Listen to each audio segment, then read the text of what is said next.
coming on the air with the markets churned up over the toss-up over what happens next with Iran as troops move into the Middle East and oil hits its highest price in more than 3 years. And now a new threat by the president to Iran's infrastructure. We've got team coverage tonight from the stock exchange to Tel Aviv. Also new tonight, payday for the TSA. Good news, looks like that's helping make things less messy at the airport. Bad news, we don't know how long that's going to last. We'll explain. Plus, the new details to send to us on that synagogue attack in Michigan. Why the feds think the man responsible was inspired by Hezbollah. Then take a look at this video from a Delta plane forced to turn around because of an engine fire. We'll tell you what we are hearing from passengers on that coming up a little bit later in the show. Hey there, I'm Hallie, and in just the last couple hours, markets closing meh. Basically, even after the president's latest attempt at trying to alleviate concerns about how long this war with Iran will last. And some questions over words matching actions in the Middle East. Look at some of the pictures here. Some 3,500 troops now on the ground in the region. Iran says it's a pretext for some kind of invasion. But the president says the U.S. is talking, that they're in talks on peace proposals. Not just talks, but serious discussions, as he put it. Although Iran's foreign ministry calls that unrealistic today. But still, comments like that have juiced the markets before. Not the case today. Look at this. Basically flat across the board, with the Dow and the NASDAQ still in dreaded so-called correction territory, a.k.a. 10% off their record highs. And then there's this, crude oil prices settling above $100 a barrel for the first time in more than 3 years. Why? Well, maybe because in the same post, the president told Iran to reopen the Strait of Hormuz now so that, of course, oil tankers can get through. If that doesn't happen immediately, if it doesn't open for business, the president says he's going to start blowing up electric plants, or those critical desalinization plants that provide water to Middle East countries, or even the island that's key to Iran's oil production. So far, the attacks haven't let up. Look at what's little that's left of a car and an apartment in Tehran after strikes today. There's smoke rising in Beirut. The Israeli prime minister says his country will keep up its invasion of Lebanon, as the UN says the war has displaced 20% of its population, 1 in 5 people. You see tent cities popping up on the streets there. Nearly 3,200 people are dead across the region from the war, most of those killed in Iran or Lebanon. We're going to talk troop movements and the latest on the military piece of it with our Courtney Cuby, and your money with Brian Chung in just a second. But I want to start in Tel Aviv. Our Stephanie Gosk is there. Okay, Steph, give us a sense of what's happening on the ground. The prime minister has said in Israel they will expand their attacks on Lebanon, essentially. This is obviously encapsulating the entire region.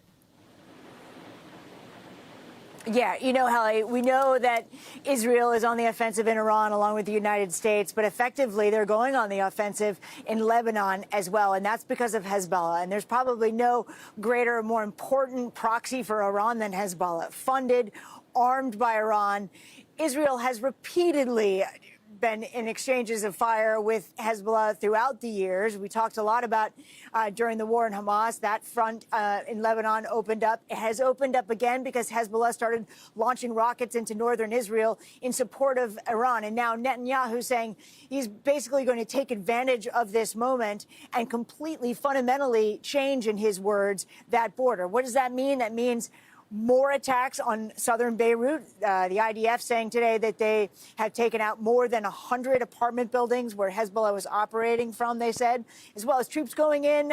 And you mentioned all those people displaced. More than 1 million people displaced, more than 1,000 people killed. What is interesting about this moment in Lebanon is that there are a lot of people who are angry that Hezbollah has drawn them into this fight. Also here in Israel, the Hezbollah continues to launch rockets. And in the northern part of Israel, we were there today, they're facing rockets from Hezbollah and from Iran. Those cluster bombs have been hitting. We know that the largest oil refinery in Israel was hit today, but there were also some residential areas that were caught in the crosshairs. We went to one of them today, and we met this priest in the area who escorted us into the apartment and showed us how one of these cluster munitions, which are essentially these bomblets that are dropping out of the sky, larger than grenades, incredibly deadly, fell through the kitchen. And I asked him, you know, there are sirens every day in this country, if he was concerned about people actually just getting kind of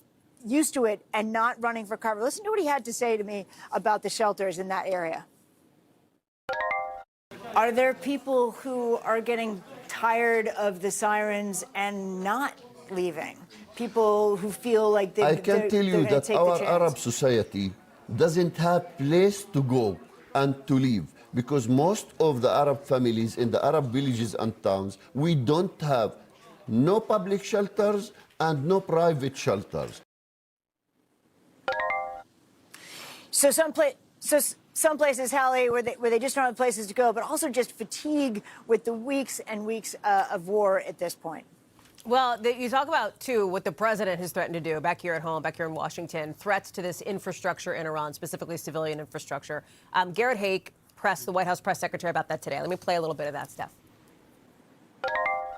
Why is the president threatening what would amount to potentially a war crime with the U.S. military? And how do you square that with the administration repeatedly saying that the U.S. does not target civilians? Look, the president has made it quite clear to the Iranian regime at this moment in time, as evidenced by the statement that you just read, that their best move is to make a deal. Of course, this administration and the United States Armed Forces will always act within the confines of the law. But with respect to achieving the full objectives of Operation Epic Fury, President Trump is going to move forward unabated. The president has waved at these kinds of threats toward Iranian infrastructure before, Steph, and Iran, of course, does not take too kindly to that. No, they don't. They take a lot of issue with some of the things that Donald Trump has put out there. They also say that they've not been negotiating, although Caroline Leavitt today said that they can't be believed, that is propaganda, that these negotiations are going on. But, those targets are incredibly important to the civilian population in Iran. The desalination plant, that's water. That is water for the country. Blowing that up, taking it out would potentially create a catastrophe. You also have, the rattling of the cage in terms of ground troops on the ground. So not only the attacks of that infrastructure, but you have thousands of American troops that are coming into the region. So on the one hand, President Trump is saying this is the moment to make a deal. We are making progress. On the other, saying this is the warning. If you don't make that deal, what could be coming your way? It's really hard to tell whether they would follow through on those threats specifically. And you saw Caroline Leavitt kind of dodging that a bit with Garrett in that question. Stephanie Goss, live for us there in Tel Aviv. Steph, we're glad to have you there in the region. Thank you for bringing us your latest reporting. Let me bring in Courtney Kuby, who's joining us now on the military piece of it. Okay, so part of that warning, as Steph laid out there, you've got all these troops, right, in the region. When you look at, there's like a bit of a counterpoint to this. Okay, let's talk about those specific troops, the teams, what tea leaves we can read from that. But let's also remember the grain of salt that when the U.S. first struck Iran all those months ago in Operation Midnight Hammer, there were bombers deployed as almost a decoy across. Yeah. In other words, there could be some head fakes here. The chairman of the Joint Chiefs in the first briefing after Operation Midnight Hammer last June, bragged about it. That was what they did. He said, look. That they head faked, yeah. Absolutely. Yeah. He bragged about how that had worked, how they sent bombers. They said they were going to Guam for normal operations. And in fact, they had bombers going, in another direction, basically. And they sent them on to Iran and they carried out those strikes. So we absolutely should be prepared for something like that here. What we do know, though, is the U.S. has sent thousands more troops into the region in the last few days. That includes the Marines we've talked a lot about, the Marine Expeditionary Unit. They are now in the region, the 31st out of Japan. We also have additional sailors who are there. The 82nd Airborne, some elements of those paratroopers have arrived in the region. So, yes, they are sending more and more in, and those are just the ones that the administration is acknowledging. And is it when the president threatens these attacks on civilian infrastructure, on energy plants, on the desalination plants, on the island that obviously is huge for Iranian oil production, realistic that the U.S. could take those kinds of sites out? Yes, they could. It would be a huge undertaking. It would be days or weeks for them. What everyone forgets is the U.S. military could go, they could have an, big amphibious landing, an air assault with helicopters, and they could take these islands and everything. Then you got to hold them. Well, that's it. Holding them is protracted. Exactly. And it is very dangerous. So think about something like Karg Island we've talked a lot about. Yeah. It's only 20 miles off the coast of Iran. It is a prime target. The Iranians could target it with drones, with fast boats, with missiles. They could just bombard it if, in fact, the U.S. were to take it. So it would be a very dangerous undertaking. Now, the one benefit the U.S. has still is air superiority, meaning that they have control over that airspace. It's a dangerous undertaking, all of these options. But, Hallie, they are all on the table right now. But bottom line, Courtney, if you're going to TLDR it, right, as the president is talking about the potential for peace talks, and as you heard Stephanie lay out, the Iranian regime's like, well, we don't think those are basically happening. But as he talks about the potential for talks, right, he also is making these threats to continue the war, and it feels like in the middle we really don't have an answer as to when this might wind down. Exactly. And I think the biggest question about all of this diplomacy, whatever is happening here, is if there is this protracted state of diplomacy, the Strait of Hormuz is remaining closed during that. That's it. That is the biggest point of leverage that Iran has. They are not going to give that up during any kind of negotiations. Courtney Kuby, thank you very much. Teeing us up nicely for Brian Chong. Court, thank you, because we're talking about oil, right? That's a huge, that is the backdrop to everything that you're seeing there on the floor of the New York Stock Exchange, where the markets are going and how traders are reacting to what's happening in the Middle East. Yeah, well, and the president's Truth Social post this morning is the equivalent of holding the carrot while also holding the stick in front of investors. Because on one hand, you have the stick of, well, if things don't go well, we're going to bomb some of those key energy facilities in Iran. But then you have the carrot of, well, things could go well if these negotiations progress. So traders are trying to figure that out, and that explains the mixed day that we saw on Wall Street, as you pointed out at the top, with the Dow Jones ending the day up 0.1%, but then the S&P 500 ending the day down about 0.4%. Not crazy movements, but again, when you consider the totality of the last month, which has been a real ugly Wall Street, where all three major indexes are down over 7%, on the Dow Jones and the NASDAQ, we're down 10% from their more recent highs. That is what they call a technical correction. But the big story is not really stocks. It's all about in the oil market, where, as you pointed out, we've really seen the developments out of the Strait of Hormuz doing nothing to assuage oil investors, that there's going to be a more solid flow of oil through that area where 20% of the world's oil traffics through. So you saw crude oil in terms of WTI, this is the U.S.-based benchmark of crude oil, rise above $102 to settle for the day. That is the first time it has settled above $100 since 2022. So again, oil traders are basically saying, we don't think there is going to be a conclusion to this anytime soon, Hallie. We've talked a lot about the cost of gas, oil, fertilizer, food, et cetera, all going up with the Strait of Hormuz closure. What's also interesting is that mortgage prices have gone up. Is this causation, correlation, neither? What's up? Yeah, well, look, I think a lot of people are wondering, why do things happening on the other side of the world have an impact on my ability to get a mortgage to buy a home? Because 30-year fixed mortgage rates are up over almost 0.5% since just a month ago. Again, 6.38% now. Compare that to 5.98% just a month ago. All of this is because of new expectations over what the Federal Reserve might do. We were not talking about this about a week or two ago, Hallie, but now there's the expectation that the Federal Reserve might have to hike interest rates as a result of global inflation going up, because guess what? Those oil prices are going to make the cost of moving goods around the world a lot more expensive. We heard from Federal Reserve Chairman Jay Powell earlier today. He didn't really bite on what the Fed's next move was going to be, but he said, look, we as a central bank are going to have to watch to see what happens with the war in Iran. And he basically threw his hands up and said, we don't really know how all this ends. You have to carefully monitor inflation expectations, because you can have a series of these supply shocks, and that can lead, the public generally, businesses, price setters, households, lead them to start expecting higher inflation over time. So again, the Fed speak translation of that is, we're just trying to figure this out, like, guess what? Everybody else, Hallie.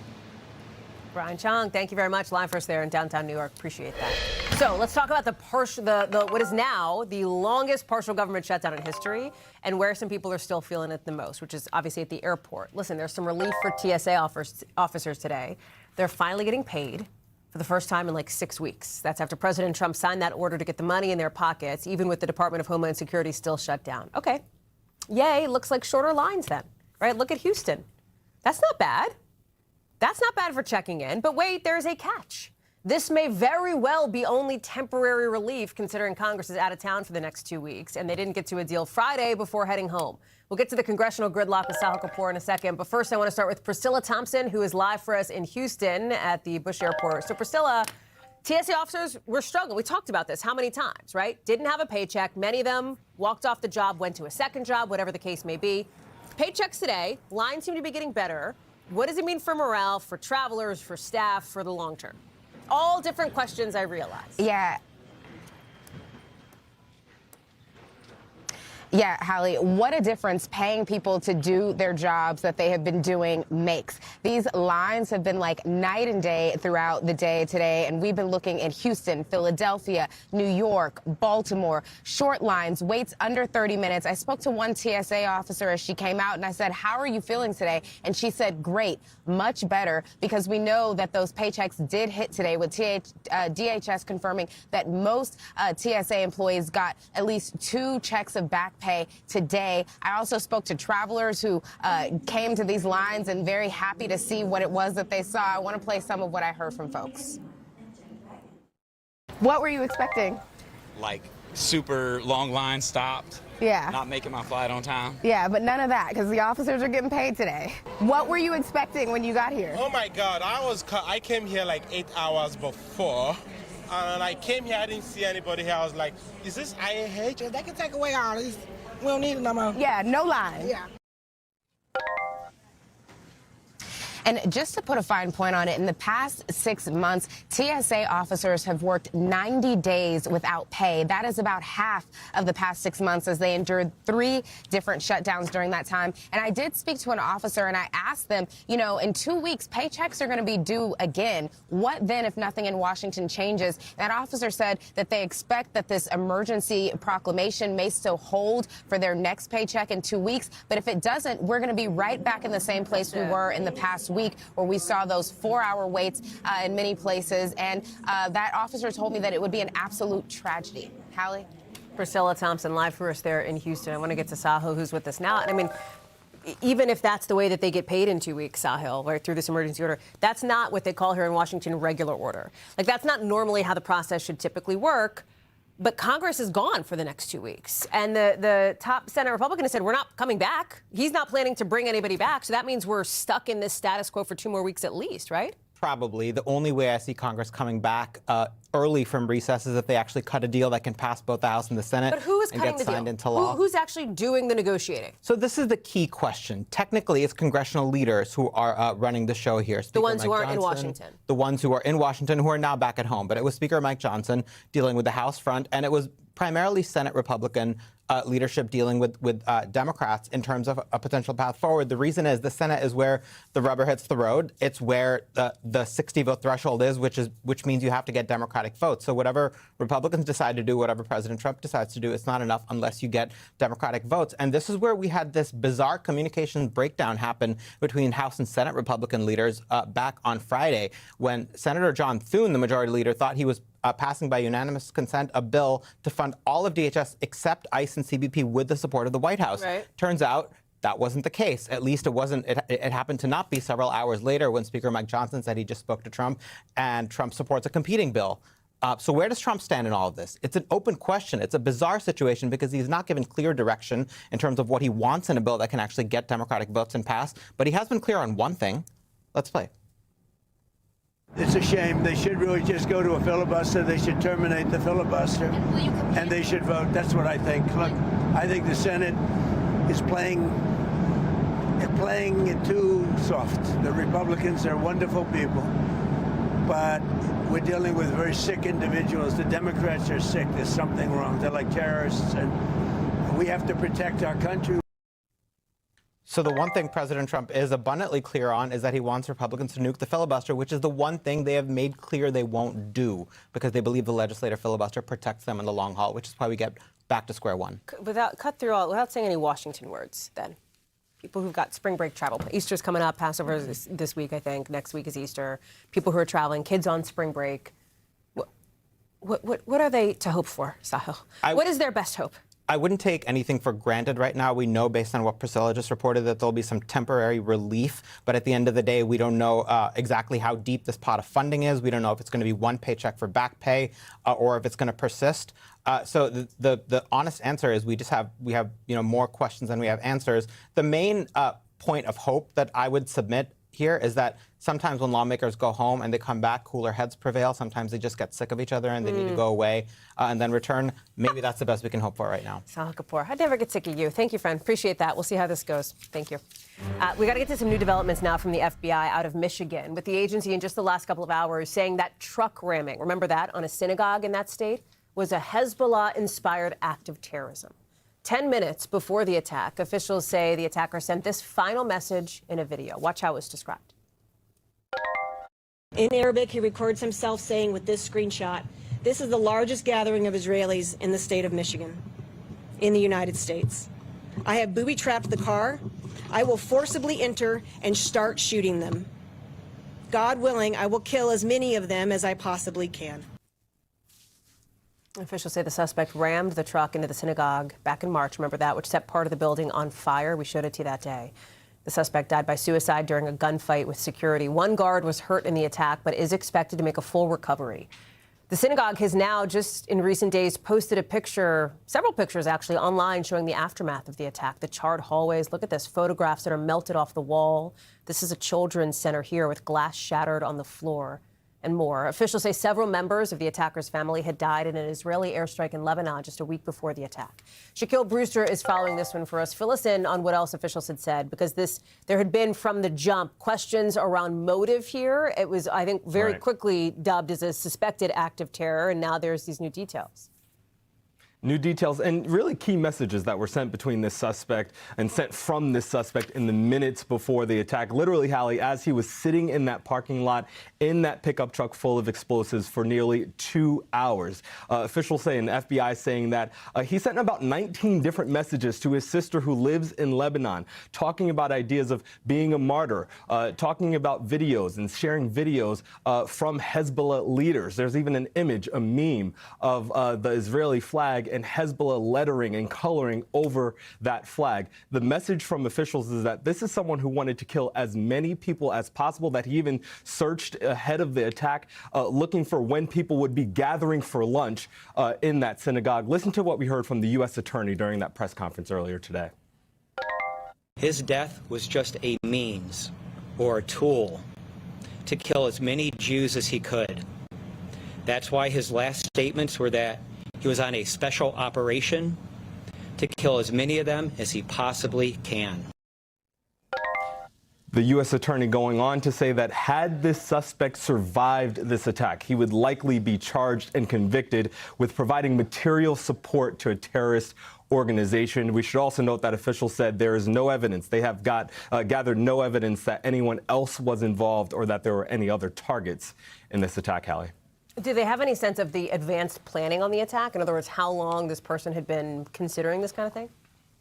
Yeah, so they point to the beginning of this year for when when he began to become radicalized, when he started listening to Hezbollah media, to Iranian media. But they point to March 9th as when he started planning this attack in earnest. They say that's when he purchased that AR-15 or AR-style rifle, ammunition, and other items at a local gun store. He was searching for Jewish centers throughout the Detroit area. The next day, March 10th, he visited a local shooting range. We just saw photos of that. He brought $2,200 worth of fireworks and also purchased from online large water containers that we learned he later filled with gasoline. On March 11th, he added photos to this Facebook album that he titled Vengeance and posted photos of those deceased family members, again, who lived in Lebanon. And the day of the attack, we learned he still tried to obtain even more accessories just that morning. And that's when he said that sent that flood of videos and photos to his sister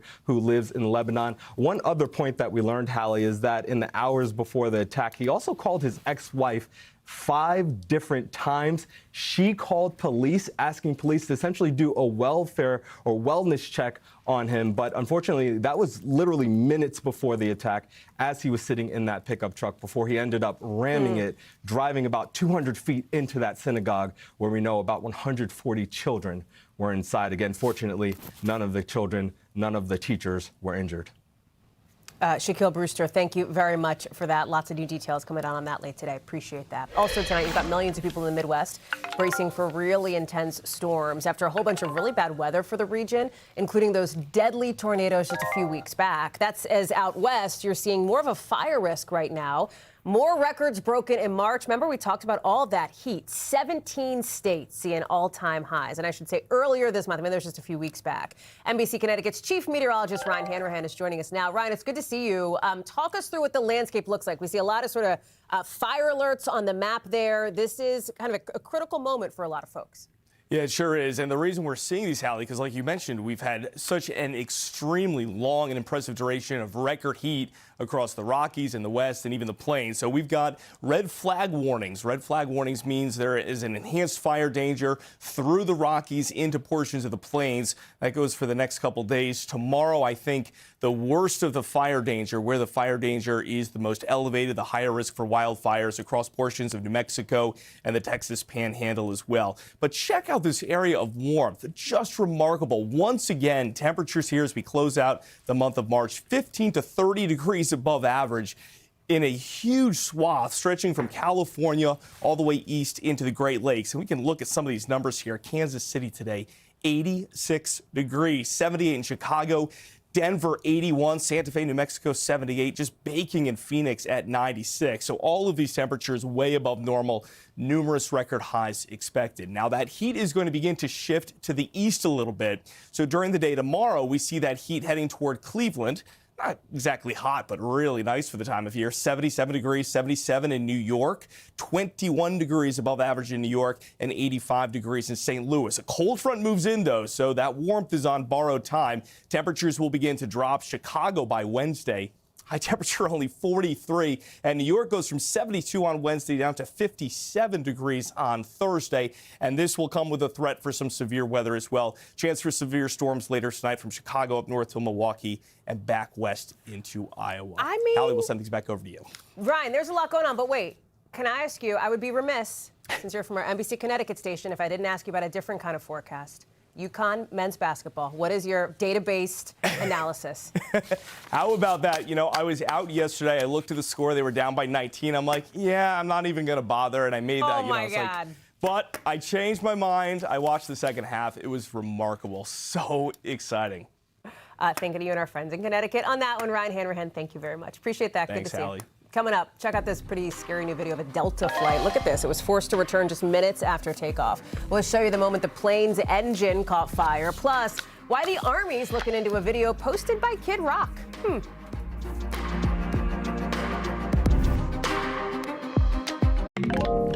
Some intense new video just into us of a Delta plane on its way from Brazil to Atlanta, forced to turn around after a big engine fire while it was in midair.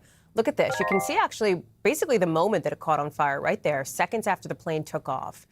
And then a passenger filmed the moment that she saw this orange glow coming from the plane's left engine. Here's the reaction on board. Listen to this.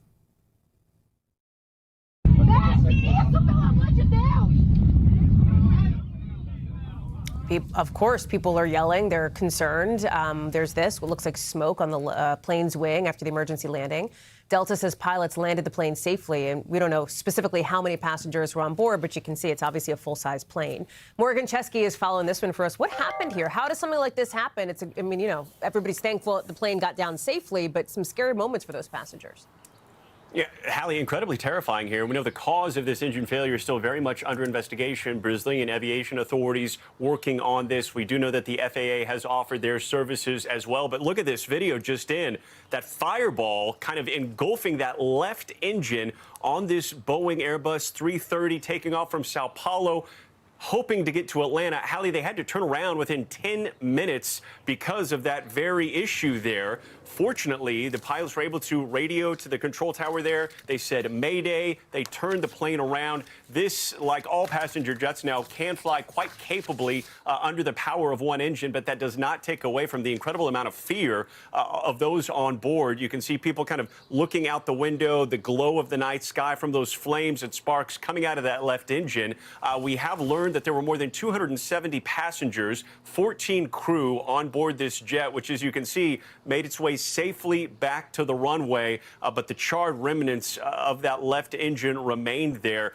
No word on the cause. It's been said that this could be a potential uncontained failure in which pieces of the internal part of this engine, Hallie, kind of came out, creating shrapnel that lit some of the surrounding taxiway on fire below.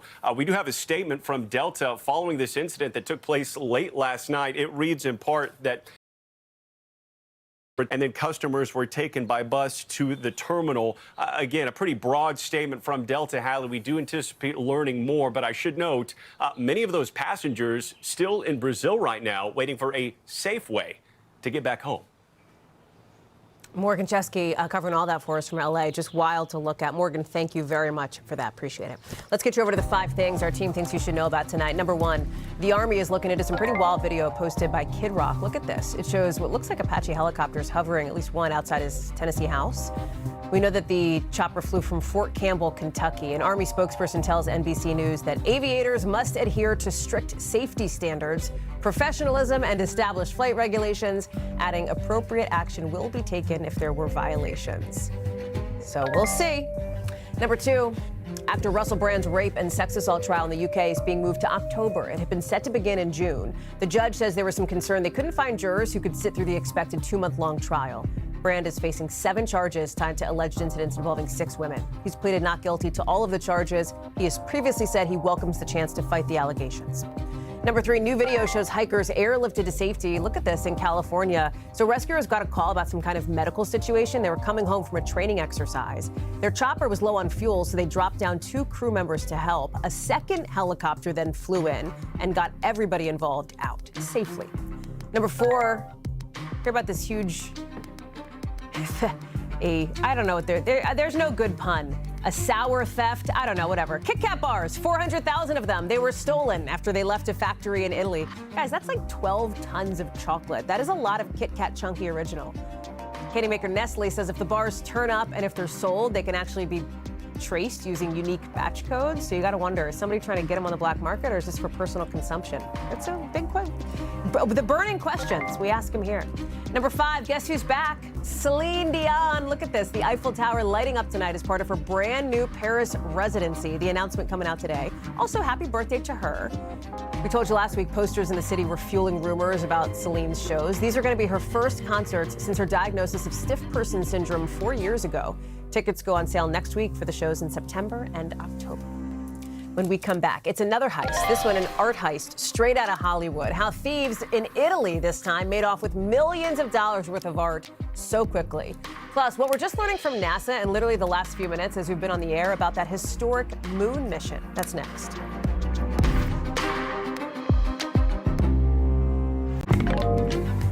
NASA says the countdown clock is on as we are now just 2 days away from the historic Artemis II launch. And if everything goes according to plan, this crew could go farther into space than any human has ever gone before. They will boldly go across the dark side of the moon. There's a lot at stake right now for Artemis. They had to ditch the original plan to launch back in February. Remember we told you about that? Issues with things like fuel leaks, pressure problems, etc. Our Tom Costello is breaking down what exactly we are set to see. Check this out. This is what will happen once in space. Take a look. You can see the Orion space capsule that will enter an orbit around the Earth, going around twice. And then it will head towards the moon, where then it will reach its furthest, or hopes to reach, the furthest the humans have ever traveled into space, 280,000 miles from Earth, something never before achieved.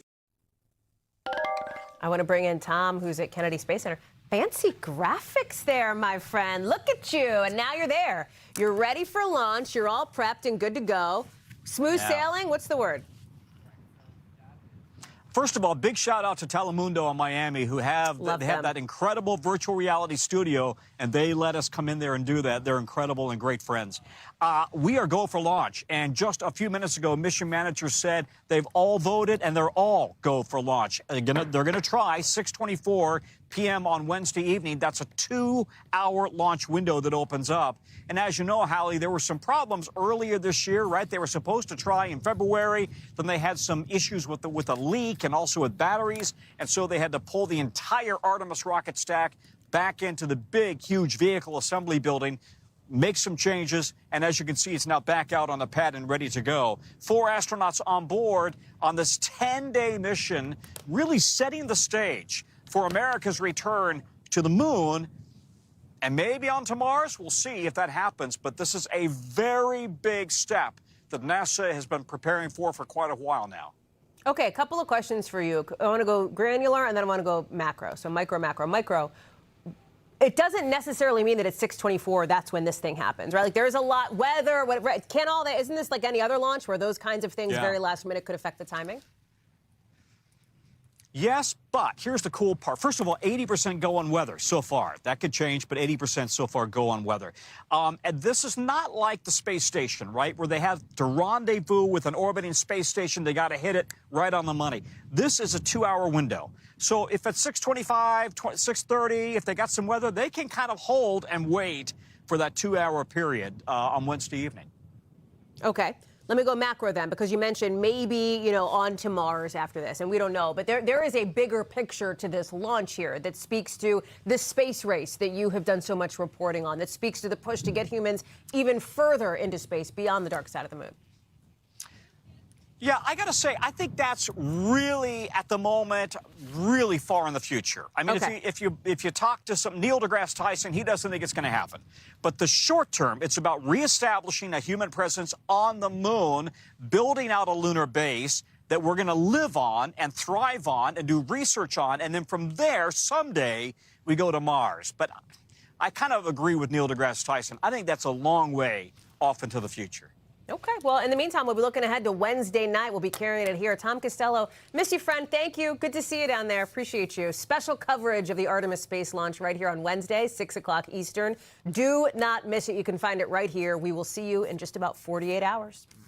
Also tonight, let's take you over to Italy, because officials right now are looking for whoever made off with millions of dollars worth of art from an Italian museum. Not the Louvre this time.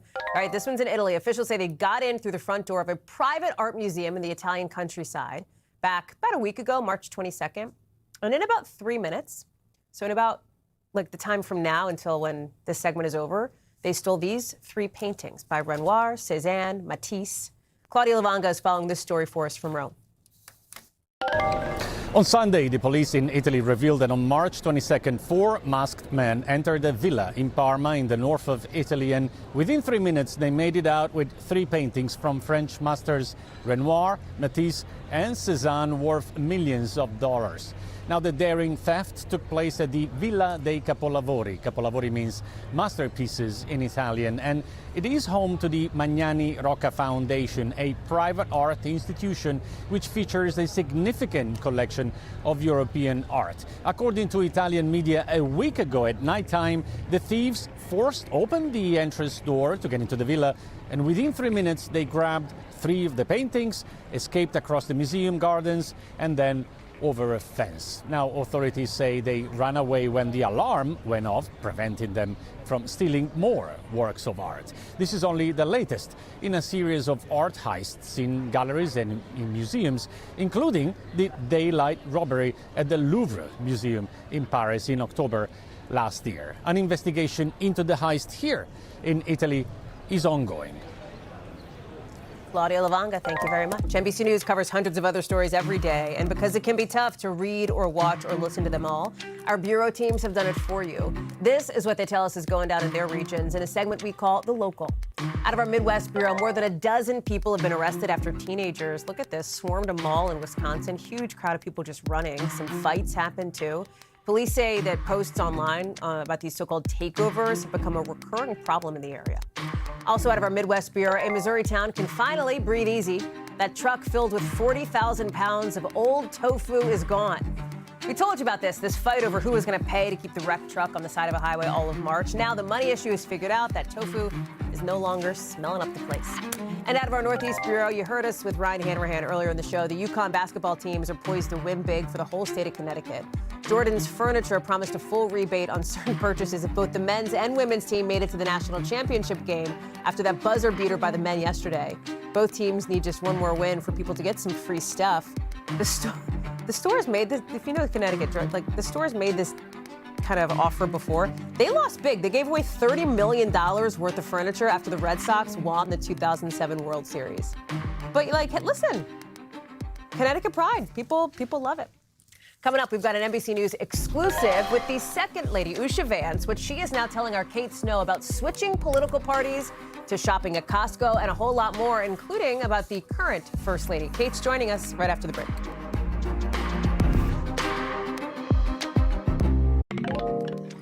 To our NBC News exclusive now, our Kate Snow sitting down with Usha Vance, the second lady, for a rare interview. It covered a lot of ground, from her new podcast to how she and her husband, the vice president, of course, handled disagreements on some issues. as she finds herself in a new world as one of the most prominent political spouses in the country. You are the first vice presidential family to have a baby in office since the 1870s. Right, I learned that after announcement. I was pregnant. How is it going? It's going well, thank you. There's some differences, obviously. I have to dress up a lot more. My last pregnancy, there were a lot of sweatpants. Usha Vance has traveled extensively in the past year. The 40-year-old who met her husband when they were students at Yale Law School is the first Indian-American second lady and the youngest in decades. As a busy lawyer and mom before her move to D.C., she tries to hold on to some normalcy for her family. If I wear my jeans and a t-shirt and pull my hair up and go to the grocery store or go to the library, maybe someone will notice, but for the most part, I can just do those kinds of things. So you can just walk out the door and go to the grocery store? You do that? Yeah, we do that. We have our neighborhood shops. We have our Costco membership. My you kids have a Costco membership? Yeah. See, you understand why that's maybe, like, people wouldn't think that, right? I could see that, but it's an adventure. I take my kids. You stopped working in 2024, right after your husband was chosen for the vice president role. Do you miss that? Do you think you'll go back to it? Oh, certainly. It was really disorienting at first to lose that. Your whole day changes, right? But it also was an opportunity, that there are all sorts of things that I actually really care about and want to do. And then when the time comes, I mean, I do intend to work.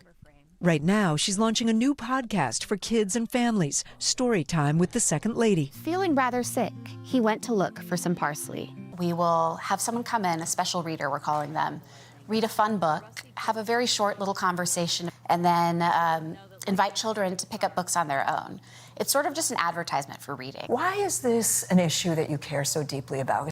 Well, I have a longstanding interest in education. It seemed like a really natural fit because we have young children right now. But as I was teaching them to read, I was starting to see some of the statistics out there about the decline in literacy rates, about the fact that this is really a long-term trend, and it's worrisome. Your husband, the vice president, has said many times that you were one of his biggest counselors. How much on a day-to-day now are you talking to him about what he's working on? Well, one of the other privileges of this job is that we sort of work together in a way, right? So there are conversations all the time. He has a whole staff of policy advisors and those sorts of things. So it's really when something is troubling him, that's when I come into the picture. Are there times when he comes to you and says something and you're like, I just Absolutely. don't agree? Yeah, we have totally different backgrounds, right? You know, we have different starting points for thinking about all sorts of questions. But one of the benefits of being in a marriage, as opposed to, I'm not a staffer, I'm not involved in this in any professional sense, is that there's no expectation that we are going to see eye to eye on everything.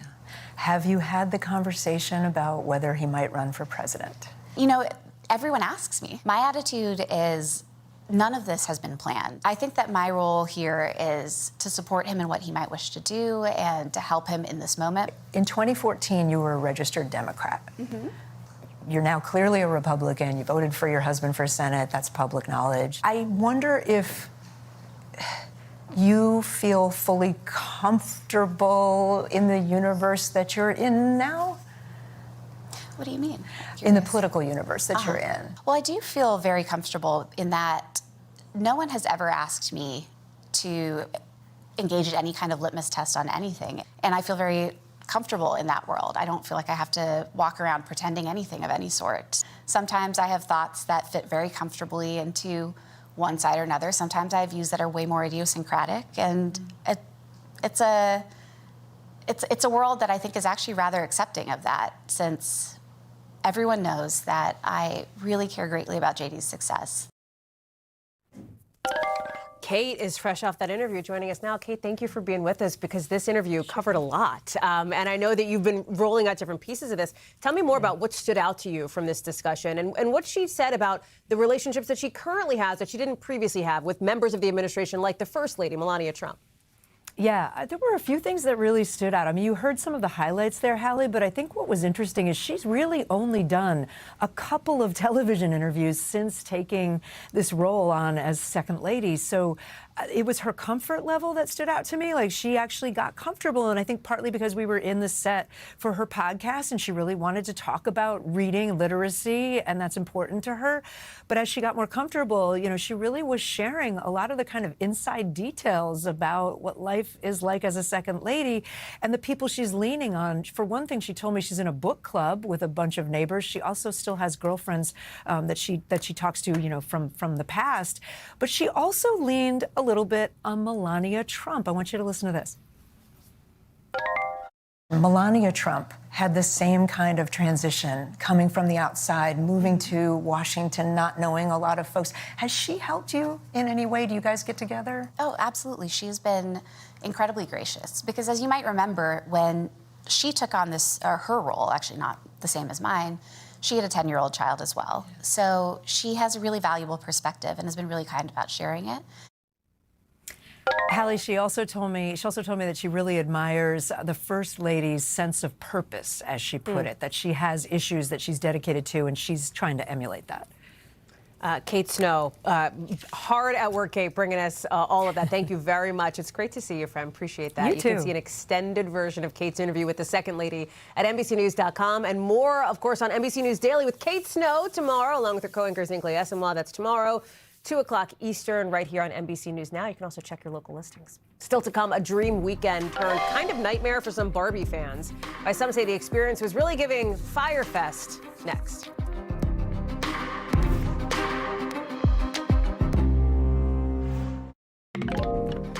To tonight's original on a fan event called the Barbie Dream Fest. It promised this big pink weekend in Florida, but the way it actually played out looked a little bit different, with an event that is now going viral for all the wrong reasons. Here's Emily Aketa.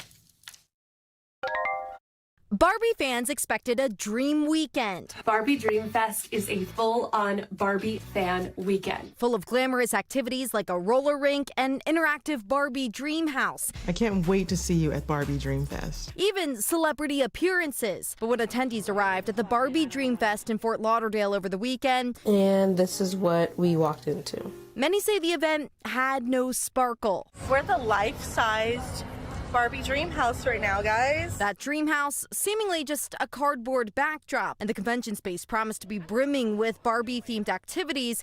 It is empty.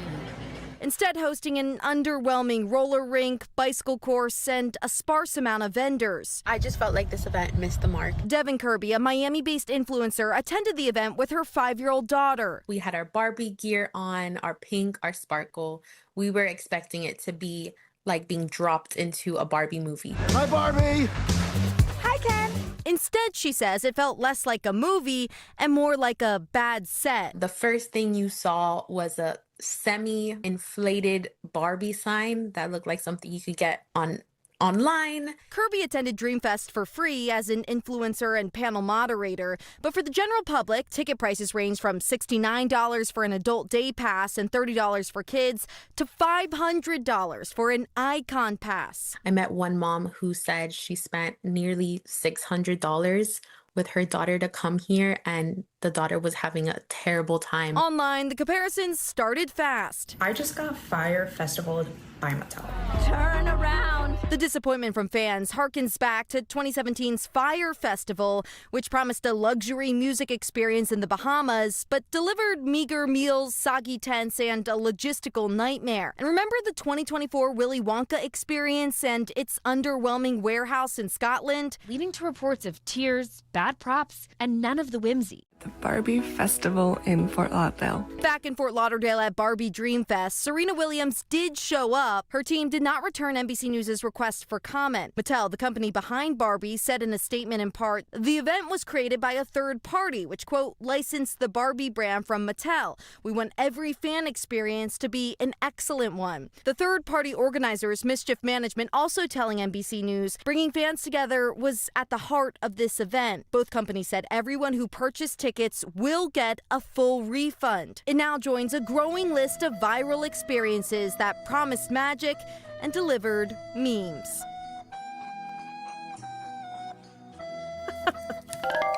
Wait, Emily, who put the Titanic music under that? I assume that was whoever made the TikTok. What a choice. That's like really, you know, it's striking. You heard that the woman there talking about the moms she met that paid like $600. You are seeing fans getting refunded for their tickets, even though some of them had to travel pretty far to get there.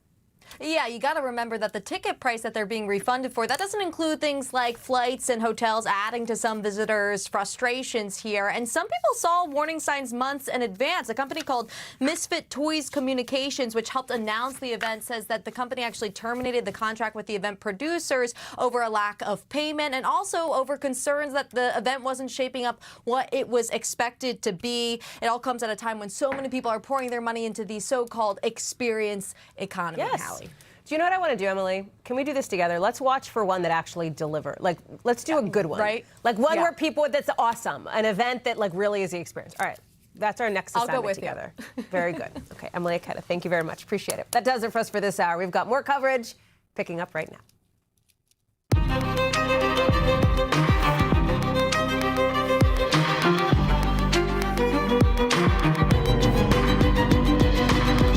We are coming on the air with the markets churned up over the toss-up on what happens next with Iran as troops move into the Middle East and oil hits its highest price in more than 3 years. And now a new threat by the president to Iran's infrastructure.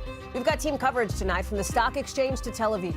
Also new tonight, payday for the TSA. Good news. Looks like that's helping make things less messy at the airport.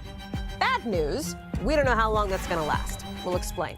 Plus, the severe storms set to hit all across the Midwest. We'll tell you the region's already hit hard, set to get more on the way with the forecast just ahead. Plus, the new details just into us on that synagogue attack in Michigan, why the feds think the man responsible was inspired by Hezbollah. And take a look at this video from a Delta plane forced to turn around because of an engine fire. We'll tell you what we're hearing from passengers after that moment you just witnessed, coming up a little bit later in the show. Hey there, I'm Hallie. Good to be back with you. And in just the last couple of hours, we saw markets kind of at the close, even after the president's latest attempt at trying to alleviate concerns about how long this war with Iran will go on, and some questions over words matching actions in the Middle East. You're seeing pictures here of some of the 3,500 troops who are now on the ground in the region. Iran says it's a pretext for some kind of invasion. But the president says the U.S. is talking. They are talking about peace proposals. Not just talks even, but serious discussions, as you see. Although Iran's foreign ministry calls that unrealistic. But still, comments like that have juiced the markets before. Not the case today. Look, flat basically across the board. The Dow up a bit. The S&P and the NASDAQ still near that what's called correction territory, a.k.a. 10% off their record highs. Crude oil prices have settled above $100 a barrel for the first time in more than 3 years. Why? Well, maybe it's because in the same post, President Trump told Iran to reopen the Strait of Hormuz. Otherwise, if it's not immediately open for business, as he put it, the president says he's going to start blowing things up. Electric plants, maybe those critical desalination plants that provide water to Middle Eastern countries, or even the island that's key to Iran's oil production. So far, the attacks haven't let up. You see what's little that's left of a car in an apartment in Tehran after strikes today, smoke rising in Beirut. Israel's prime minister says they will widen their invasion of Lebanon as the UN says the war has displaced 20% of its population, with tent cities popping up on the streets there. Nearly 3,200 people are believed to be dead across the region from this war, most of those killed in Iran or Lebanon. We're going to talk troop movements with Courtney Cubie, and we'll talk your money with Brian Chung in a second. But I want to start in Tel Aviv with Stephanie Gosk, who is live for us on the ground. Give us a sense of what it's like there in Israel, Steph. We have seen now these sort of attacks being traded for weeks. It hasn't abated at this point. Are people just accepting this as almost a new normal where you are? Oh, yeah. I mean, imagine that as a new normal. They have lessened, Hallie. They have been largely ineffective throughout the country. But we've been talking a lot about these, these cluster bombs. And they have been proving pretty nasty. And basically what it is it's a rocket that explodes in the, high up in the air. And these small bombs that are larger than grenades fall to the ground. They're very difficult to stop, unlike a huge missile. And they can cause some serious damage. We went to a community just outside of Haifa, that's to the north, that got hit by cluster bombs today. And I met up with a priest who told me the story about what happened in this one apartment. There were these two young children, 9 and 13 years old. They were in their living room playing video games. They heard the sirens, and they were on their way to the safest part of their house, which is actually in the kitchen. And before they got there, thankfully, the cluster bomb fell into the kitchen and exploded in the kitchen. They were remarkably okay, but this priest told me this story, and he has some wider concerns about the area itself. Listen to what he had to say. I don't have shelter. Just when I hear the sirena, I make prayer. I stand and I make prayer. I say where to go. We don't have shelter. So we ask the government, the Israeli government, to make, we are 76 years here. They have to make change. We have a lot of wars. So there are plenty of official shelters, as you can imagine, in a place like Tel Aviv, but there are lots of communities that don't have them. And a lot of people getting tired of the sirens and the war just generally, and it could put them at risk, Hallie. Give us the reality check then, Steph, on something else that's so critical to all of this, which is the Strait of Hormuz. And, you know, the chances that Iran will do as the president is now demanding and obviously threatening civilian infrastructure about, which is reopen it and allow these oil tankers to get through and alleviate some of the oil crisis that we're seeing. Yeah. Look, Hallie, and we say it over and over again, there is no more significant pressure point for Iran than the Strait of Hormuz. Literally just the geography of the region that allows it to constrict the entire global economy. And without doing all that much, this asymmetric warfare, hitting one ship, hitting an oil tanker, maybe hitting one a week, right? Enough to completely halt all of the traffic. Now, they have let 10 oil tankers through. They're going to allow another 20 oil tankers through with Pakistani flags. President Trump said that this was, done as a kind of gift for the United States, although it's unclear if that's the case. The Iranians certainly didn't say that. But 30 oil tankers makes very little difference when there were 50 oil tankers going through a day and over 100 ships going through there a day. It's just very easy right now for Iran, that has an air force that is decimated, a navy that's decimated. They still can constrict and stop that flow of traffic through the Strait of Hormuz. Stephanie Gosk, live for us there in Tel Aviv. Steph, we're glad to have you in the region. Thank you so much for bringing us all your reporting from there live tonight. Appreciate that. Speaking of all things oil prices, what it means for the markets, I want to bring in Brian Chung now, who's joining us from the Stock Exchange in New York. We're talking about oil, right? That is the backdrop to everything that you're seeing there on the floor of the New York Stock Exchange, where the markets are going and how traders are reacting to what's happening in the Middle East. Yeah, well, and the president's Truth Social post this morning is the equivalent of holding the carrot while also holding the stick in front of investors. Right. Because on one hand, you have the stick of, well, if things don't go well, we're going to bomb some of those key energy facilities in Iran. But then you have the carrot of, well, things could go well if these negotiations progress. So traders are trying to figure that out, and that explains the mixed day that we saw on Wall Street, as you pointed out at the top, with the Dow Jones ending the day up 0.1%, but then the S&P 500 ending the day down about 0.4%. Not crazy movements, but again, when you consider the totality of the last month, which has been a real ugly Wall Street, where all three major indexes are down over 7%. On the Dow Jones and the NASDAQ, we're down 10% from the more recent highs. That is what they call a technical correction. But the big story is not really stocks. It's all about in the oil market, where, as you pointed out, we've really seen the developments out of the Strait of Hormuz doing nothing to assuage oil investors, that there's going to be a more solid flow of oil through that area where 20% of the world's oil traffics through. So you saw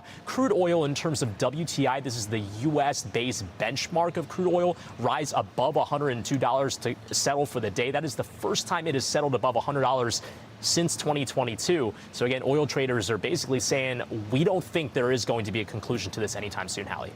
We've talked a lot about the cost of gas, oil, fertilizer, food, et cetera, all going up with the Strait of Hormuz closure. What's also interesting is that mortgage prices have gone up. Is this causation, correlation, neither? What's up? Yeah, well, look, I think a lot of people are wondering, why do things happening on the other side of the world have an impact on my ability to get a mortgage to buy a home? Because 30-year fixed mortgage rates are up over almost 0.5% since just a month ago. Again, 6.38% now. Compare that to 5.98% just a month ago. All of this is because of new expectations over what the Federal Reserve might do. We were not talking about this about a week or two ago, Hallie, but now there's the expectation that the Federal Reserve might have to hike interest rates as a result of global inflation going up, because guess what? Those oil prices are going to make the cost of moving goods around the world a lot more expensive. We heard from Federal Reserve Chairman Jay Powell earlier today. He didn't really bite on what the Fed's next move was going to be, but he said, look, we as the central bank are going to have to watch to see what happens with the war in Iran. And he basically threw his hands up and said, we don't really know how all this ends. You have to carefully monitor inflation expectations, because you can have a series of these supply shocks, and that can lead, the public generally, businesses, price setters, households, lead them to start expecting higher inflation over time. So again, the Fed speak translation of that is, we're just trying to figure this out like, guess what, everybody else, Hallie. Brian Chong, thank you very much. Live for us there in downtown New York. Let me bring in Courtney Kube, who's joining us now. Okay, Court, let me play. White House Press Secretary Carolyn Leavitt had a briefing today, and she was asked about these troop movements that we're talking about, that you've been covering for days now, what it means, how Americans should be thinking about these thousands of troops that are now, being positioned here in the Middle East. Here's what she said. There's two tracks here. The president has always said that diplomacy is his #1 option and priority. So if there's ever a chance for a deal, again, the president is open to listening, but it does not deter him from focusing on the military objectives that he set out 30 days ago and that our military is continuing to achieve day by day. So if Brian is talking about the carrot and the stick, should this just be seen as an example of just like a humongously large stick? Is that the thinking? There's two big reasons that you send troops in. One, deterrence, right? So during the negotiation or diplomacy, whatever we're calling this at this point, if you have more and more troops that are moving in, that may have Iran think, oh, well, maybe we do want to make some sort of a deal before this really goes to the next level. It's possible that is part of this. But keep in mind, when you're sending thousands of additional forces in there, at a certain point, you need to make the decision to do something or bring them back to wherever they came from. You can't have thousands of people deployed indefinitely there. But are we even close to that certain point? I mean, in other words, aren't we kind of far away? If the president has made this, and he says he said initially 4 to 5 weeks, it's basically open-ended. Let's just say that what it is. We're kind of far from that certain point when you got to either put up or shut up, right? It depends on what units you're talking about here. There are aircraft carriers there that have been underway for months, and they need to go back. The 31st MU, they can only be for so long. So, I mean, there are limits to how long these men and women can just be floating out off the coast of Iran or in the region there. So, but that being said, it's not just the deterrent. I mean, at a certain point, you have to look at what they are sending there and what they could possibly be used for. So we're talking about things like potentially an amphibious landing, potentially air assaults, all of the options that we've been talking about for what the U.S. might want to do here, opening the Strait of Hormuz, going after the oil and gas, going after the enriched uranium. They've got what they need there if they want to go after some of those in a very tailored way. Courtney Kube, covering it all. Thank you for keeping us updated on all those movements. I know it's a lot, and I appreciate that. All right, much more to get to here on the show, including what else we're watching here in Washington. You're probably watching at home if you're about to be on spring break or getting ready for spring break. The longest partial government shutdown in American history. Some relief for TSA officers today, right, under DHS, of course, because they're finally getting paid. They've been working 6 weeks without a check. But President Trump signed that order to get money in their pockets, even with DHS still shut down. So hooray, shorter lines, looks like. Seeing that today, look at Houston. Look, that's like fairly normal looking, right? That's like a normal looking Monday. But there is a catch. This may very well be just temporary relief, considering Congress is out of town for 2 weeks, and they couldn't come to a deal Friday before heading home. I want to get to Priscilla Thompson, who is live for us in Houston at the airport there. Give us a sense, Priscilla. I know you've been talking with a lot of travelers, TSA officers, et cetera. Some of them were struggling without pay for a number of weeks here. But the question is, okay, you've got a check. That's the next 2 weeks. What happens at the end of that 2 week period? That seems to be the big question.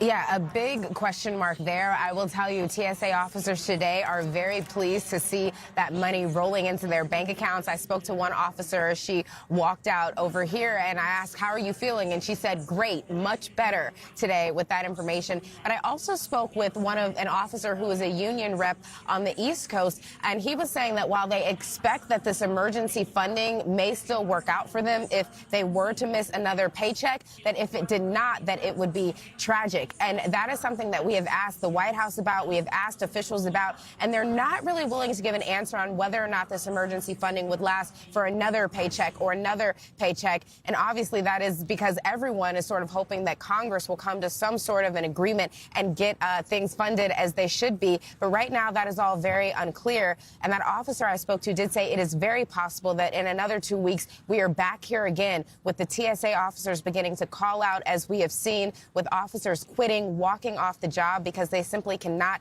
sustain this. And just to give you a sense of what we're talking about here, in the past 6 months, TSA officers have worked 90 days without a paycheck. That is about half of the past 6 months because of these shutdowns that are continuing to happen. And that officer talked about not wanting to feel like a pawn in whatever is happening, but for people to understand that this work is essential. It is essential that these workers show up. And what can happen if this funding is not approved and that does not happen? And I will tell you, travelers certainly very happy to know that they didn't have to arrive to the airports today 8 hours early, 6 hours early, to wait in 4-hour-plus lines, as we saw here in Bush over last week, and even into the weekend. We saw some hours-long lines in various places because those officers are back on the job. So obviously, folks certainly hoping that this continues, but a lot of questions at this point about what will happen in 2 weeks when paychecks are due again. Hallie? Priscilla Thompson, live for us there in Houston. Priscilla, thank you for being there. Let me bring in Sahil Kapoor now for more on what's happening in Congress.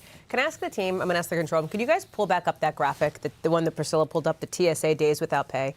Can we just take a beat on this one?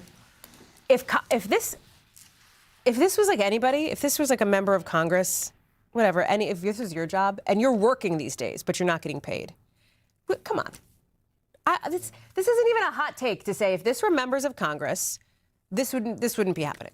Yeah, I think that's right. It's extraordinary that it's now the longest shutdown in U.S. history for DHS, which is breaking a record set just several months ago that applied again to TSA workers. So that's where we are. Now, look, in terms of a path forward. Yeah, what is it? Is there one? The path forward in theory, Hallie, is very simple. President Trump needs to endorse a bill that can get 7 or 8 Senate Democrats. That's it. And then it'll sail through the House and the Senate. That's proven to be very elusive because President Trump is abundantly clear in saying that he doesn't want to negotiate with Democrats at all. Remind people what this is at the crux, though. What is at the crux of this? Democrats are frustrated over ICE, basically. Correct. They're frustrated with the immigration tactics. Yeah, that's an extremely important point because TSA agents and employees are essentially casualties in a separate fight over immigration and how immigration operations are being conducted. It's all under DHS. As a result, DHS has not been funded, and TSA agents, who everyone agrees should be funded. All the lawmakers, and Republican and Democrats say should get their paychecks, and they've agreed on exactly how that should be funded. It's just been roped into this separate immigration fight, and as a result, they can't agree to fund DHS. Now, what Democrats have suggested is fund the non-controversial parts of DHS, including TSA, including the Coast Guard, FEMA, CISA. That's exactly what the Senate did on Friday, unanimously. All 100 senators, at least none of them objected. It passed unanimously, but House Republicans... But then it didn't do the House, right? House Republicans killed that. They worry that if you start funding things piecemeal, then ICE and CBP will never be funded. Senate Republicans come back around and say that they can do it on their own through the so-called reconciliation process. And by the way, there's now all this hullabaloo about Congress going on recess, which the White House is trying to capitalize on. Play what Caroline Levitt said. Nothing will be truly normal again until Democrats do the right thing to fund this agency fully. Again, the president has stepped in the meantime to do what's right to end this crisis that we've had at air travel and at airports across the country in the meantime. But again, Congress needs to come back. You said that the president is encouraging Congress to come back to D.C. You also said yourself. How has he done that? Has he told leadership that they should cancel recess and come back? He said it repeatedly. I think you recall. He said that he'll host a big Easter dinner here at the White House if Congress will come back.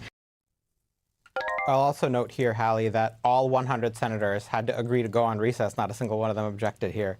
So this is a little bit of an after-the-fact situation. Okay, but I guess the bottom line is they're gone for 2 weeks. They're not coming. You call it a hullabaloo, but that's what it is. They're not coming back. There's no indication they're going to come back. Maybe they will, but like there's certainly no indication right now on Monday night that they're going to come back, which means this is going to drag out for at least 2 more weeks plus a weekend. April 13th is when the House and Senate are supposed to be back. They could, if there's agreement, to come back early. But as I was telling you, I think the only way I see that happening is if they come to an agreement that both chambers can pass, that can get signed into law. And I don't see that just yet. Okay, and so we wait. Sahil Kapoor, thank you very much. Appreciate that, navigating us through all things Congress. Let's get you some new developments now from the FBI out of Michigan, with the agency late today saying that that truck ramming at a synagogue in Michigan was a Hezbollah-inspired act of terrorism. 10 minutes before the attack, officials say the suspect sent a final message in a video. Here's how they described that message. In Arabic, he records himself saying with this screenshot, "This is the largest gathering of Israelis in the state of Michigan, in the United States. I have booby-trapped the car. I will forcibly enter and start shooting them. God willing, I will kill as many of them as I possibly can." Now, officials say the suspect rammed a truck into the synagogue earlier this month, which set part of the building on fire. The attacker ended up dying by suicide after a gunfight with security. One guard was hurt in the attack, but is expected to make a full recovery.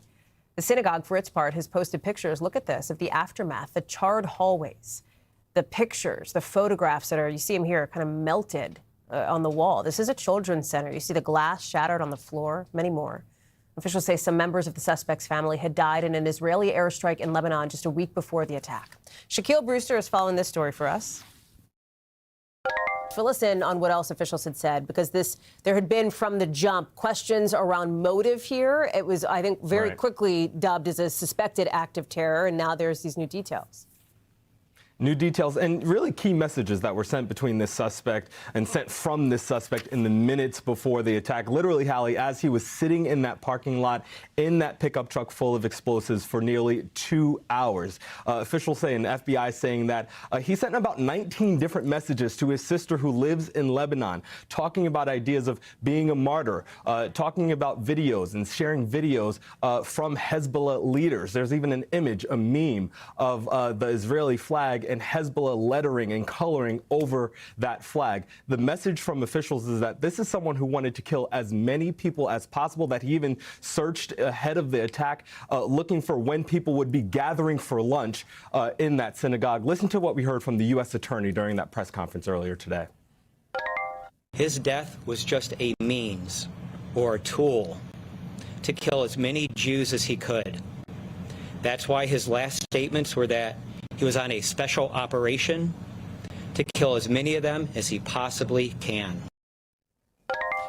The U.S. attorney going on to say that had this suspect survived this attack, he would likely be charged and convicted with providing material support to a terrorist organization. We should also note that officials said there is no evidence. They have gathered no evidence that anyone else was involved or that there were any other targets in this attack, Hallie. Do they have any sense of the advanced planning on the attack? In other words, how long this person had been considering this kind of thing?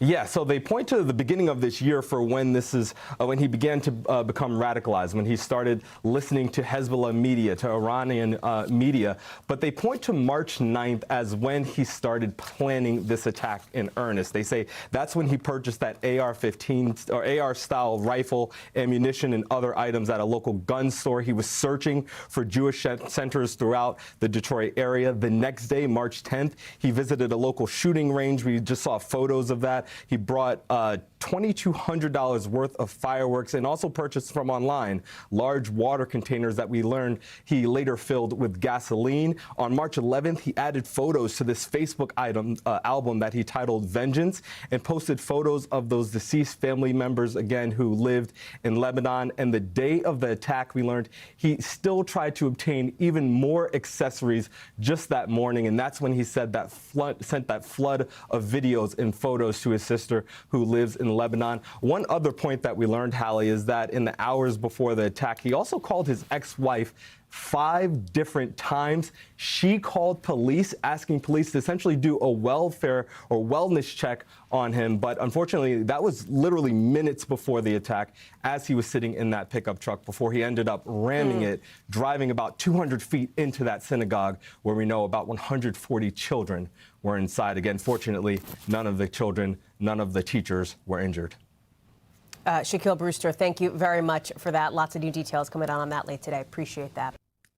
Also tonight, millions of people in the Midwest are bracing for really intense storms, with this latest threat coming after a bunch of bad weather for the region, including those deadly tornadoes just a few weeks ago. In the West, it's heat. It is the elevated fire risk that is the problem after a record-breaking month so far, with 17 states seeing an all-time high. Let's get to NBC Connecticut's chief meteorologist, Ryan Hanrahan. Ryan, it's good to see you. Talk us through what the landscape looks like. We see a lot of sort of fire alerts on the map there. This is kind of a critical moment for a lot of folks. Yeah, it sure is. And the reason we're seeing these, Hallie, because like you mentioned, we've had such an extremely long and impressive duration of record heat across the Rockies and the West and even the Plains. So we've got red flag warnings. Red flag warnings means there is an enhanced fire danger through the Rockies into portions of the Plains. That goes for the next couple days. Tomorrow, I think the worst of the fire danger, where the fire danger is the most elevated, the higher risk for wildfires across portions of New Mexico and the Texas Panhandle as well. But check out this area of warmth. Just remarkable. Once again, temperatures here as we close out the month of March, 15 to 30 degrees above average in a huge swath stretching from California all the way east into the Great Lakes. And we can look at some of these numbers here. Kansas City today, 86 degrees, 78 in Chicago, Denver 81, Santa Fe, New Mexico 78, just baking in Phoenix at 96. So all of these temperatures way above normal, numerous record highs expected. Now that heat is going to begin to shift to the east a little bit. So during the day tomorrow, we see that heat heading toward Cleveland.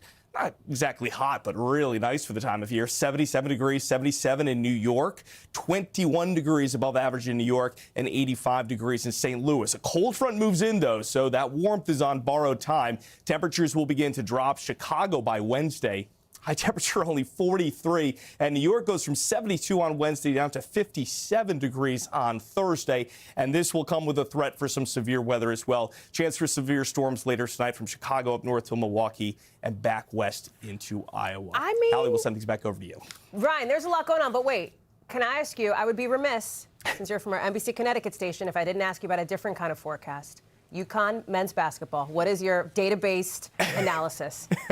How about that? You know, I was out yesterday. I looked at the score. They were down by 19. I'm like, yeah, I'm not even going to bother. And I made that. Oh, my God.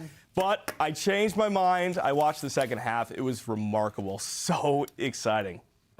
Thinking of you and our friends in Connecticut on that one. Ryan Hanrahan, thank you very much. Appreciate that. Thanks, good to Hallie. see you.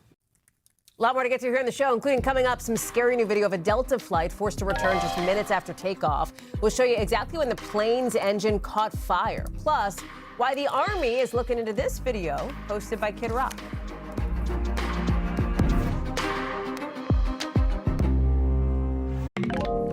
Some intense new video just into us of a Delta plane on its way from Brazil to Atlanta, forced to turn around after a big engine fire while it was in midair. Look at this. You can see actually basically the moment that it caught on fire right there, seconds after the plane took off. And then a passenger filmed the moment that she saw this orange glow coming from the plane's left engine. Here's the reaction on board. Listen to this.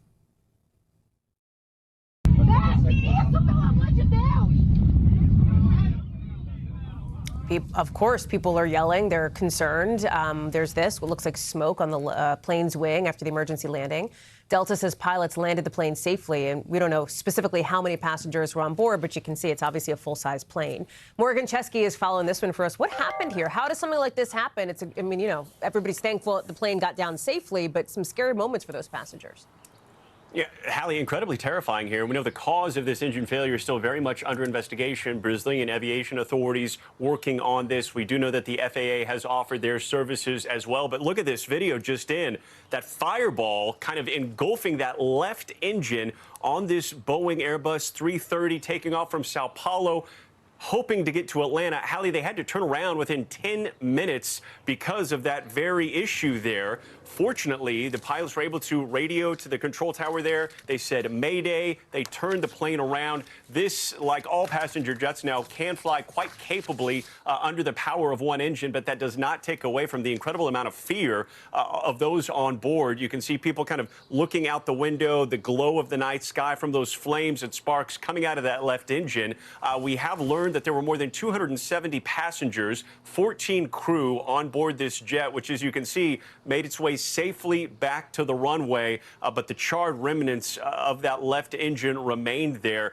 No word on the cause. It's been said that this could be a potential uncontained failure in which pieces of the internal part of this engine, Hallie, kind of came out, creating shrapnel that lit some of the surrounding taxiway on fire below. We do have a statement from Delta following this. The Airbus landed safely and was met by first responders there on the tarmac, and then customers were taken by bus to the terminal. Again, a pretty broad statement from Delta, Hallie. We do anticipate learning more, but I should note many of those passengers still in Brazil right now, waiting for a safe way to get back home. Morgan Chesky covering all that for us from L.A. Just wild to look at. Morgan, thank you very much for that. Appreciate it. Let's get you over to the 5 things our team thinks you should know about tonight. Number 1, the Army is looking into some pretty wild video posted by Kid Rock. Look at this. It shows what looks like Apache helicopters hovering, at least one, outside his Tennessee house. We know that the chopper flew from Fort Campbell, Kentucky. An Army spokesperson tells NBC News that aviators must adhere to strict safety standards, professionalism, and established flight regulations, adding appropriate action will be taken if there were violations. So we'll see. Number 2, after Russell Brand's rape and sex assault trial in the UK is being moved to October. It had been set to begin in June. The judge says there was some concern they couldn't find jurors who could sit through the expected 2-month-long trial. Brand is facing 7 charges tied to alleged incidents involving 6 women. He's pleaded not guilty to all of the charges. He has previously said he welcomes the chance to fight the allegations. Number 3, new video shows hikers airlifted to safety. Look at this in California. So rescuers got a call about some kind of medical situation. They were coming home from a training exercise. Their chopper was low on fuel, so they dropped down 2 crew members to help. A second helicopter then flew in and got everybody involved out safely. Number 4, hear about this huge, I don't know what there's no good pun. A sour theft, I don't know, whatever. Kit Kat bars, 400,000 of them. They were stolen after they left a factory in Italy. Guys, that's like 12 tons of chocolate. That is a lot of Kit Kat Chunky Original. Candy maker Nestle says if the bars turn up and if they're sold, they can actually be traced using unique batch codes. So you got to wonder, is somebody trying to get them on the black market or is this for personal consumption? That's a big question. The burning questions, we ask them here. Number 5, guess who's back? Celine Dion. Look at this. The Eiffel Tower lighting up tonight as part of her brand new Paris residency. The announcement coming out today. Also, happy birthday to her. We told you last week posters in the city were fueling rumors about Celine's shows. These are going to be her first concerts since her diagnosis of stiff person syndrome 4 years ago. Tickets go on sale next week for the shows in September and October. When we come back, it's another heist. This one, an art heist straight out of Hollywood. How thieves in Italy this time made off with millions of dollars worth of art so quickly. Plus, what we're just learning from NASA in literally the last few minutes as we've been on the air about that historic moon mission. That's next.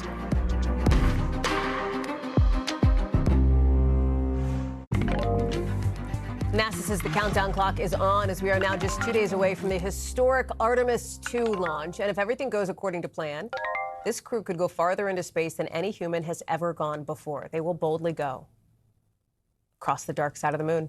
There's a lot at stake right now for Artemis. They had to ditch the original plan to launch back in February. Remember we told you about that? Issues with things like fuel leaks, pressure problems, etc. Our Tom Costello is breaking down what exactly we are set to see. Check this out. This is what will happen once in space. Take a look. You can see the Orion space capsule that will enter an orbit around the Earth, going around twice. And then it will head towards the moon, where then it will reach its furthest, or hopes to reach, the furthest the humans have ever traveled into space, 280,000 miles from Earth, something never before achieved. I want to bring in Tom, who's at Kennedy Space Center. Fancy graphics there, my friend. Look at you. And now you're there. You're ready for launch. You're all prepped and good to go. Smooth sailing. What's the word? First of all, big shout out to Telemundo in Miami, who have that incredible virtual reality studio, and they let us come in there and do that. They're incredible and great friends. We are go for launch, and just a few minutes ago, mission managers said they've all voted and they're all go for launch. They're gonna try 6:24 p.m. on Wednesday evening. That's a 2-hour launch window that opens up. And as you know, Hallie, there were some problems earlier this year, right? They were supposed to try in February. Then they had some issues with a leak and also with batteries. And so they had to pull the entire Artemis rocket stack back into the big, huge vehicle assembly building, make some changes. And as you can see, it's now back out on the pad and ready to go. 4 astronauts on board on this 10-day mission, really setting the stage for America's return to the moon. And maybe onto Mars. We'll see if that happens. But this is a very big step that NASA has been preparing for quite a while now. Okay, a couple of questions for you. I want to go granular, and then I want to go macro. So micro, macro, micro. It doesn't necessarily mean that at 6:24, that's when this thing happens, right? Like, there's a lot, weather, whatever. Can't all that, isn't this like any other launch where those kinds of things very last minute could affect the timing? Yes, but here's the cool part. First of all, 80% go on weather so far. That could change, but 80% so far go on weather. And this is not like the space station, right, where they have to rendezvous with an orbiting space station. They got to hit it right on the money. This is a 2-hour window. So if it's 6:25, 6:30, if they got some weather, they can kind of hold and wait for that 2-hour period on Wednesday evening. Okay. Let me go macro then, because you mentioned maybe, you know, on to Mars after this, and we don't know. But there is a bigger picture to this launch here that speaks to the space race that you have done so much reporting on, that speaks to the push to get humans even further into space beyond the dark side of the moon.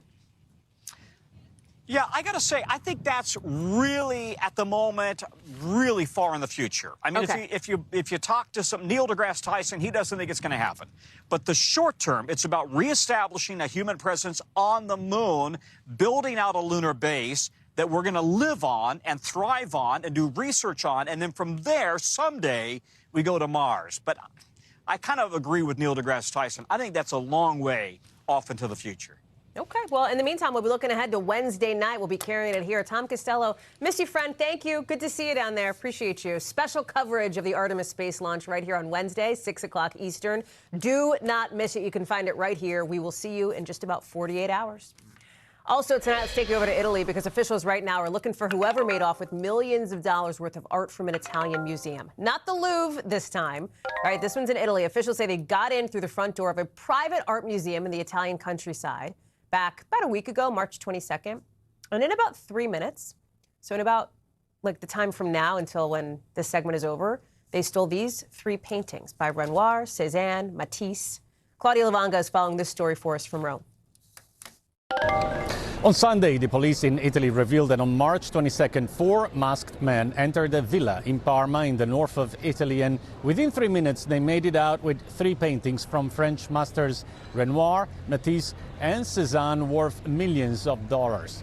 Now, the daring theft took place at the Villa dei Capolavori. Capolavori means masterpieces in Italian, and it is home to the Magnani Rocca Foundation, a private art institution which features a significant collection of European art. According to Italian media, a week ago at nighttime, the thieves forced open the entrance door to get into the villa, and within 3 minutes they grabbed 3 of the paintings, escaped across the museum gardens, and then over a fence. Now, authorities say they ran away when the alarm went off, preventing them from stealing more works of art. This is only the latest in a series of art heists in galleries and in museums, including the daylight robbery at the Louvre Museum in Paris in October last year. An investigation into the heist here in Italy is ongoing. Claudia Lavanga, thank you very much. NBC News covers hundreds of other stories every day, and because it can be tough to read or watch or listen to them all, our bureau teams have done it for you. This is what they tell us is going down in their regions in a segment we call The Local. Out of our Midwest bureau, more than a dozen people have been arrested after teenagers, look at this, swarmed a mall in Wisconsin. Huge crowd of people just running. Some fights happened too. Police say that posts online about these so-called takeovers have become a recurring problem in the area. Also out of our Midwest bureau, a Missouri town can finally breathe easy. That truck filled with 40,000 pounds of old tofu is gone. We told you about this fight over who was going to pay to keep the wrecked truck on the side of a highway all of March. Now the money issue is figured out. That tofu is no longer smelling up the place. And out of our Northeast Bureau, you heard us with Ryan Hanrahan earlier in the show. The UConn basketball teams are poised to win big for the whole state of Connecticut. Jordan's Furniture promised a full rebate on certain purchases if both the men's and women's team made it to the national championship game after that buzzer beater by the men yesterday. Both teams need just one more win for people to get some free stuff. The stores made this, if you know Connecticut, like the stores made this kind of offer before. They lost big. They gave away $30 million worth of furniture after the Red Sox won the 2007 World Series. But like, listen, Connecticut pride, people love it. Coming up, we've got an NBC News exclusive with the second lady, Usha Vance, which she is now telling our Kate Snow about switching political parties to shopping at Costco and a whole lot more, including about the current First Lady. Kate's joining us right after the break.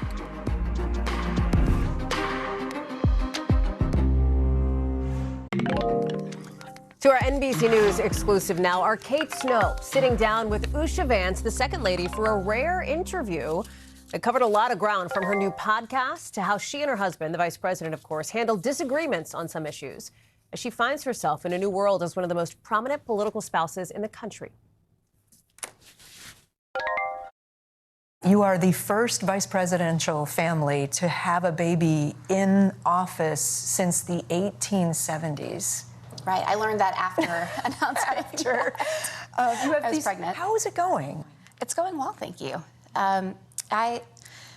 There's some differences, obviously. I have to dress up a lot more. My last pregnancy, there were a lot of sweatpants.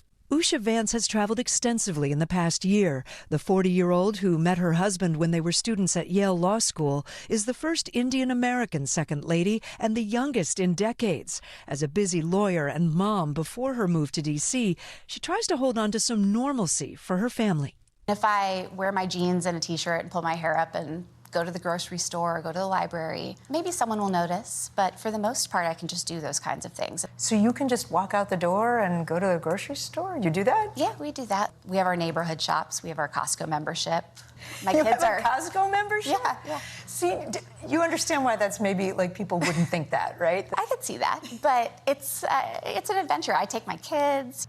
You stopped working in 2024, right after your husband was chosen for the vice president role. Do you miss that? Do you think you'll go back to it? Oh, certainly. It was really disorienting at first to lose that. Your whole day changes, right? But it also was an opportunity. That there are all sorts of things that I actually really care about and want to do. And then when the time comes, I mean, I do intend to work. Right now, she's launching a new podcast for kids and families, Story Time with the Second Lady. Feeling rather sick, he went to look for some parsley. We will have someone come in, a special reader, we're calling them, read a fun book, have a very short little conversation, and then invite children to pick up books on their own. It's sort of just an advertisement for reading. Why is this an issue that you care so deeply about? Well, I have a longstanding interest in education. It seemed like a really natural fit because we have young children right now. But as I was teaching them to read, I was starting to see some of the statistics out there about the decline in literacy rates, about the fact that this is really a long-term trend, and it's worrisome. Your husband, the vice president, has said many times that you are one of his biggest counselors. How much on a day-to-day now are you talking to him about what he's working on? Well, one of the other privileges of this job is that we sort of work together in a way, right? So there are conversations all the time. He has a whole staff of policy advisors and those sorts of things. So it's really when something is troubling him, that's when I come into the picture. Are there times when he comes to you and says something and you're like, I just Absolutely. don't agree? Yeah, we have totally different backgrounds, right? You know, we have different starting points for thinking about all sorts of questions. But one of the benefits of being in a marriage, as opposed to, you know, I'm not a staffer, I'm not involved in this in any professional sense, is that there's no expectation that we are going to see eye to eye on everything. Have you had the conversation about whether he might run for president? You know, everyone asks me. My attitude is none of this has been planned. I think that my role here is to support him in what he might wish to do and to help him in this moment. In 2014, you were a registered Democrat. Mm-hmm. You're now clearly a Republican. You voted for your husband for Senate. That's public knowledge. I wonder if you feel fully comfortable in the universe that you're in now? What do you mean? In the political universe that you're in. Well, I do feel very comfortable in that no one has ever asked me to engage in any kind of litmus test on anything. And I feel very comfortable in that world. I don't feel like I have to walk around pretending anything of any sort. Sometimes I have thoughts that fit very comfortably into one side or another. Sometimes I have views that are way more idiosyncratic. And it's a world that I think is actually rather accepting of that, since everyone knows that I really care greatly about JD's success. Kate is fresh off that interview joining us now. Kate, thank you for being with us, because this interview covered a lot. And I know that you've been rolling out different pieces of this. Tell me more about what stood out to you from this discussion and what she said about the relationships that she currently has that she didn't previously have with members of the administration, like the First Lady, Melania Trump.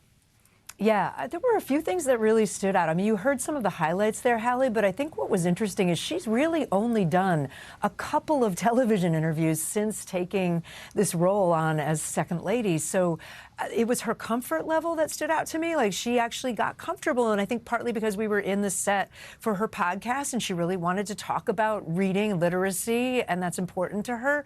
But as she got more comfortable, you know, she really was sharing a lot of the kind of inside details about what life is like as a Second Lady and the people she's leaning on. For one thing, she told me she's in a book club with a bunch of neighbors. She also still has girlfriends that she talks to, you know, from the past.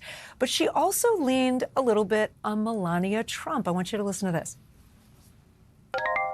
Melania Trump had the same kind of transition, coming from the outside, moving to Washington, not knowing a lot of folks. Has she helped you in any way? Do you guys get together? Oh, absolutely. She's been incredibly gracious, because as you might remember, when she took on this, her role, actually not the same as mine, she had a 10-year-old child as well. So she has a really valuable perspective and has been really kind about sharing it.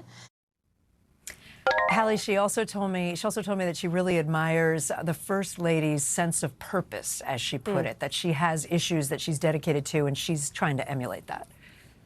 Kate Snow, hard at work, Kate, bringing us all of that. Thank you very much. It's great to see you, friend. Appreciate that. You too. Can see an extended version of Kate's interview with the Second Lady at NBCNews.com, and more, of course, on NBC News Daily with Kate Snow tomorrow, along with her co-anchors Nicolay Esenwa. That's tomorrow, 2 o'clock Eastern, right here on NBC News Now. You can also check your local listings. Still to come, a dream weekend turned kind of nightmare for some Barbie fans. By some say the experience was really giving Fyre Fest. Next.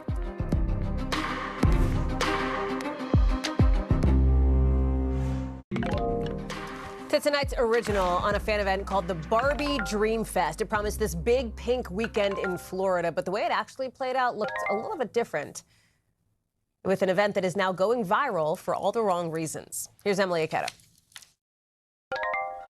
Barbie fans expected a dream weekend. Barbie Dream Fest is a full-on Barbie fan weekend. Full of glamorous activities like a roller rink and interactive Barbie dream house. I can't wait to see you at Barbie Dream Fest. Even celebrity appearances. But when attendees arrived at the Barbie Dream Fest in Fort Lauderdale over the weekend, And this is what we walked into. many say the event had no sparkle. We're at the life-sized Barbie dream house right now, guys. That dream house, seemingly just a cardboard backdrop, and the convention space promised to be brimming with Barbie-themed activities.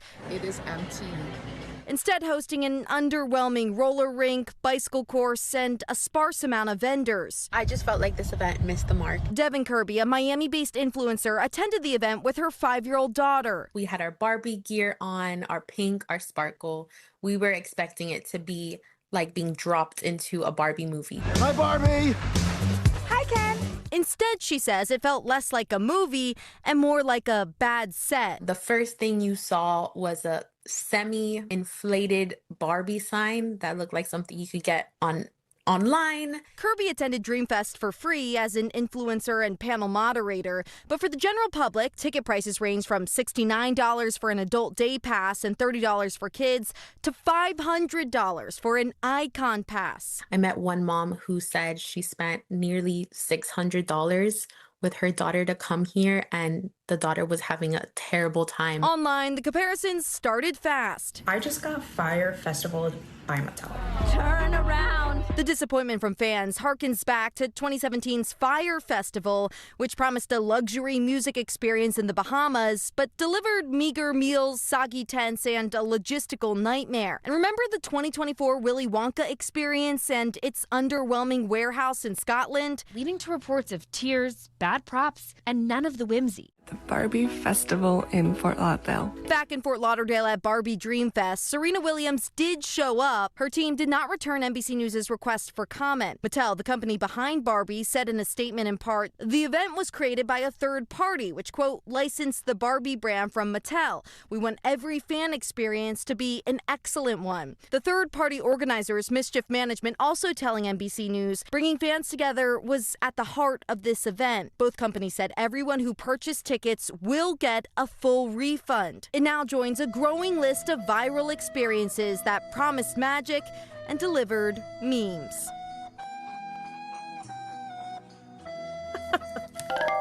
Wait, Emily, who put the Titanic music under that? I assume that was whoever made the TikTok. What a choice.